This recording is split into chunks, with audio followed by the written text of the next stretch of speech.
காணப்பட்ட காலம் ராமாயணம் மகாபாரதம் உட்பட என்பர் அறிஞர்கள். அக்காலகட்டத்தில் இது சமஸ்கிருத மொழிக்கு கொண்டு செல்லப்பட்டிருக்கலாம். தமிழரான ஆதிசங்கரர் பிருகதாரண்ய உபநிலையில் இதனை பயன்படுத்துவதை நாம் காணலாம். அத்ரச சம்பிரதாய வித ஆக்கியாயாம் காம்பிர சச்சிதே ஹஸ்தித்ய ராஜபுத்ரோ ஜாதமாத்திர ஏவ மாதா புத்ரு யாமவயித்த வியாகிரகே வந்திர என்று இதனை அவர் கூறி செல்கின்றார். மன்னன்வரின் மகன் குழந்தை பருவத்தில் வழிதவறி சென்று விடுகிறான். காட்டு வேட நடுவில் வளர்கின்றான். ஆண்டுகள் பல கழிகின்றன. தான் இளவரசன் என்பதை அவன் அமைச்சர் மூலம் அறிகிறான். மன்னனை அவன் சென்றடைகிறான். மெய்கண்டார் திரு சிவஞான போதத்தில் தமிழ் மரபின்படி தாய்வழி சீவனமாக இக்கதையை கையாள்வதை நாம் காணும்.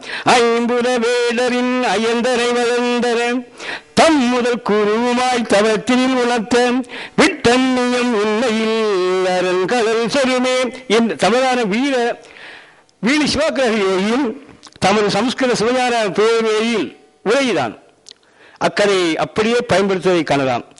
ஸ்ரீத்வாச கேந்திரிய வியாசைத்துவாம் நவே சீரி பொரித முற்றுவாம் குருநாராத் ஏதன்ய பிராப்தோதி தத்பவம். இவ்வாறு அவரும் அந்த கதையை தன்னுடைய சிவஞான பேரை பயன்படுத்துகின்றார். இந்த சிந்தனை பரிமாற்றம் என்பது தமிழில் இருந்து சமஸ்கிருதத்திற்கும் தமிழில் இருந்து சமஸ்கிருதத்திற்கும் மாறி மாறி எடுத்தாளப்பட்டதை நாம் காணலாம். இனி இருவரும் காவியங்களான கவிப்பேசகரான கம்பன், காளிதாசன் படைப்புகளில் காணப்படுகின்ற ஒரு சிந்தனை பரிமாற்றத்தை நாம் பார்ப்போம். ரகுவம்ச நூலில் தன் காதலியை தோன்றுகின்ற நிலையை கண்டுறுகின்றான் தசரத மன்னன். தனக்கு மூப்பு வந்துட்டதை உணர்கின்றான். உடனே ராமபிரானுக்கு முடிசூட்ட நினைக்கின்றான் என்பான் காளிதாசன். தகன்னமோன வாக்கியவரானே ஸ்ரீ நர்சேசியம் தாமிரி ஹை ஹை சங்கையே வாக் பரிதச்சதன்னாம் சாரா என்று ரகுவம்சத்தில் இதை கூறுகின்றான். தசன் விருப்பத்திற்கு கையை இடையூறு செய்யலாம் என்னும் ஐய குறிப்பை அவன் சங்கையே என்னும் சொல்லாட்சியால் நுட்பமாக வெளிப்படுத்துவதை காணவும். கம்பன் கற்பனையிலும் கண்ண மூல நிலை தோன்றியதாக இரு பாடல்கள் காணப்படுகின்றன. மன்னனே அவனியை மகனுக்கு தந்தினி மன்னரும் தவம்புரி பருவம் ஈதன கண்ண மூலத்தில் கலர வந்தன மின்னன வெறுமை போய் வெளுத்தது ஓர்மையின் தீங்களை ராவணன் செய்த தீமைதான் ஓங்கரு நிறையதாய் அணுகிற்று ஆம் என பாங்கில் வந்திடுநரை படிம கண்ணாடி ஆங்கரில் கண்டனன் அவனிக்காவலன் என்பான். இந்த கர்ணத்தில் தோன்றிய நிறைய இரு கவிஞர்களிலும் இருவரும் கவிப்பேரசர்கள். ஒரே சிந்தனையை நாம் பரிமாறிக்கொள்வதை காணுகின்றோம். ஆனால் இது கம்பன் பாடல்களில் ஒன்று அவதார நோக்கமுடையதாக காணப்படுகின்றது. கம்பனின் தற்குறிப்பேற்றம் நெஞ்சை கவரும் தன்மையாக அமைந்துள்ளது. காவி சிந்தனை இந்த பரிமாற்றம் சிந்திக்க வைக்கின்றது, சுவைக்க வைக்கின்றது. கம்பனின் இரு பாடல்களில் சில பதிப்புகள் சுருக்கமாக கொண்டு சில பதிப்புகளில் காணப்படவில்லை. ஆதலில் இது இடைச்செறிகள் என்பார். இந்த பாடல் கம்பன் எளிதல் அல்ல என்பது அது காரணங்கள் இருக்கின்றன. ஆனாலும் சிந்தனை பரிமாற்றம் நடைபெற்றிருக்கிறது, அது உண்மை. அடுத்து பிராகிருத மொழி. பிராகிருத மொழியும் தமிழ் மொழி இலக்கணத்தால் மிக நெருக்கமாக போவதை நாம் நிறைய ஆய்வுகள் சொல்கின்றன. அடுத்து பிராகிருத தமிழ் இலக்கியங்களில் காணப்படும் சில சிந்தனை பரிமாற்றத்தை காணலாம். பிராகிருத மொழி இலக்கியமான கதா சப்தகிரி மிக அற்புதமான ஒரு காப்பியம். அகத்துற இலக்கியத்திற்கும் சங்கையாக இலக்கியத்திற்கும் மிகப்பெரிய ஒற்றுமைகள் உள்ளன. எங்கிருந்து எது எங்கு சென்று என்று சொல்ல முடியாது. பார்த்திபனின் நீதி, வைராக்கியம், காதல் என்னும் 3 தலைப்புகளில் தலைப்புக்கு 100 பாடல்களும் 300 பாடல்கள் அமைந்துள்ளது கதா சப்தகிரி. ஒவ்வொரு துணை தலைப்புக்கும் கோயில் அமைப்பு வரை 10 பாடல்கள் அமைந்துள்ளன. இவற்றில் ஒரு பாடல், அந்த பாடல் அப்படி கவியாக நான் மொழிபெயர்த்திருக்கிறேன். நான் ஒரு கவிஞன், அவ்வளவு சிறந்த பாடல்கள் இருக்கேன். அவர் முதல் பார்வை உறுப்பினில் எதில் விழுந்ததோ அதிலே நீடித்து நிலைத்து நின்றதே. அவர் முதல் பார்வை உறுப்பினில் எதில் விழுந்ததோ அதிலே நிலைத்து நின்றதே. எவரும் பார்வை மிளவும் நகர்ந்திடவிலேயே மேனியும் முழுக்கவும் காணவும் இலையே. இது பிராகிருத பாடலுடைய மொழிபெயர்ப்பு. இதே பாடலை கம்பன் கையாளுகின்றான். தோல் கண்டா தோழே, அதாவது நமது கம்பராமாயணத்தில் இந்த பாடல் எல்லாருக்கும் பேரறிய மக்கள் உங்களுக்கு தெரியும், அதனால அதை சொல்லலாம் சொல்லிடுறேன். தோல் கண்டா தோழே கண்டா தொடுதல் கமல மன்னதால் கண்டாரே கண்டான் தலைக்க கண்டாரும் மத்தே வாழ் கொண்ட கண்ணார் யாரே வடிவினை முடிய கண்டார் ஊழ் கொண்ட சமயத்தன்னான் நாரொரு கண்டாரை ஒத்தார். மிக அற்புதமாக கம்பரும் அந்த பிராகிருத பாடலை சிந்தனை எப்படி வந்தது என்பது நமக்கு விவரம் தெரியவில்லை. காலத்தால் முந்தியது பிராகிருதம். கம்பருடைய காலம் மிக பிற்பட்டது. கருத்து எவ்வாறு பரிமாற்றம் நடைபெற்றது போதும் தெரியவில்லை, ஆய்வுக்குரியது. சமாச்சாரிகளான ஆதிசங்கரர், ராமானுஜர், ராமானந்தர் ஆகியோர் கருத்துகளும் அருளாளர்களான ராமகிருஷ்ணர், விவேகானந்தர், காந்தியடிகள் ஆகியோர் பண்புகளுக்கும் மூல முதலை சமஸ்கிருதத்திலோ வேறெந்த மொழிகளிலோ காண முடியாது.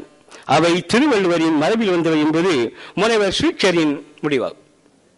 ஸ்ரீச்சர் இவ்வளவுக்கு இந்தியா ஸ்ரீச்சர் அவர் இந்தியாவில் உள்ள தத்துவ வளங்களும் மிக சிறப்பான பண்பாட்டு வளம் இருப்பதற்கு காரணம் வள்ளுவமே என்று கூறுகிறார். திருவள்ளுவமும் உலகளாவிய வரவேற்பை பெற்ற அறக்கட்டளை உள்ளடக்கிய நூல். தமிழுக்கு சங்கம் கண்ட பாண்டிய மன்னன் மரபில் வந்த சுந்தர பாண்டியன் திருக்குறள் கருத்துக்களை சமஸ்கிருத உலகுக்கு எடுத்து செல்கின்றதை நாம் காணலாம். சுந்தர பாண்டியன் ஒரு சிறந்த சமஸ்கிருத கவிஞன். கிபி 7ஆம் நூற்றாண்டினன். அவன் தான் எழுதிய நீதி விரஷ்டிகா என்னும் நீதி நூலில் வள்ளுவரின் அறக்கருத்துக்களை அப்படியே கையாளுகின்றார். அதில் ஒரு பாடலை மட்டும் உங்களுக்கு வைக்கிறேன்.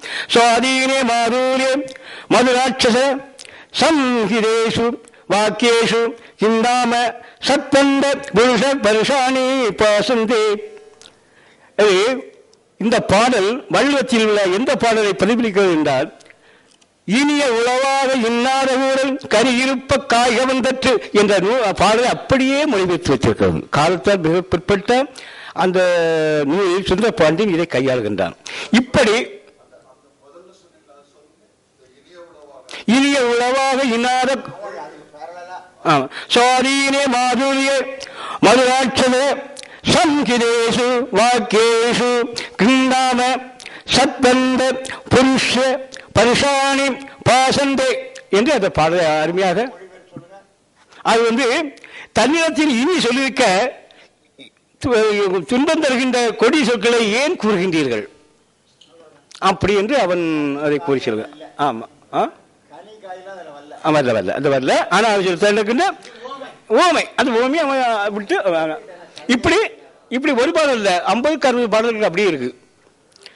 என் குரலை கற்று முற்பொழிந்து தான் சொல்லும். சமஸ்கிருத பாடலை நீக்கின்றது, வள்ளுவம் வடமொழியில் வளர்க்கின்றது, இன்பம் பயக்கின்றது. சுந்தர பாண்டியன் 600 பாடல்களை ஆதிசங்கரர், குமாரிலர், சராசுராயர் போன்ற எடுத்தாண்டுள்ளனர். இந்தியா முழுவதும் வள்ளுவம் பறந்திருக்கிறது அவர்கள் மூலம். இது சுயேச்சரியின் கருத்துக்கு வலுவூட்டுகின்றது.